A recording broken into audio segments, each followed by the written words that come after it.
name is Christophe Diaz. I'm the Executive Director and Chief Science Officer at CurePSP.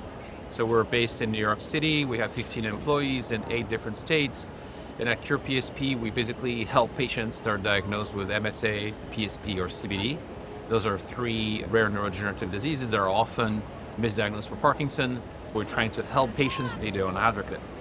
The difference with other diseases like ALS is that a patient will be able to express emotions, smile, make eye contact with people for much longer in the disease progression. In PSP and CBD and also MSA, patients very quickly lose their ability to smile, to make eye contact, to move their heads. They start to become a little bit frozen. Those visible changes, even though they might be just happening at very early stage of the disease, creates a huge stigma for them because the public doesn't really know how to deal with the fact that someone seems to be quiet or that someone seems to not look at them directly or not smile. They become really embarrassed or they stop socializing really quickly and they start to lose their support system when they need the support system the most.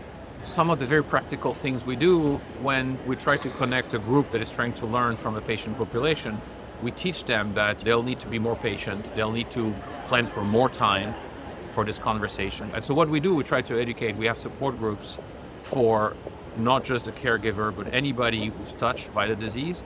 Don't assume that they don't understand you. Don't assume that they don't hear you, and don't assume that they don't want to hear from you, right? Because we're trying to teach different groups around the support system of these patients that it's okay to just look at them in the eye, grab their hands, talk to them.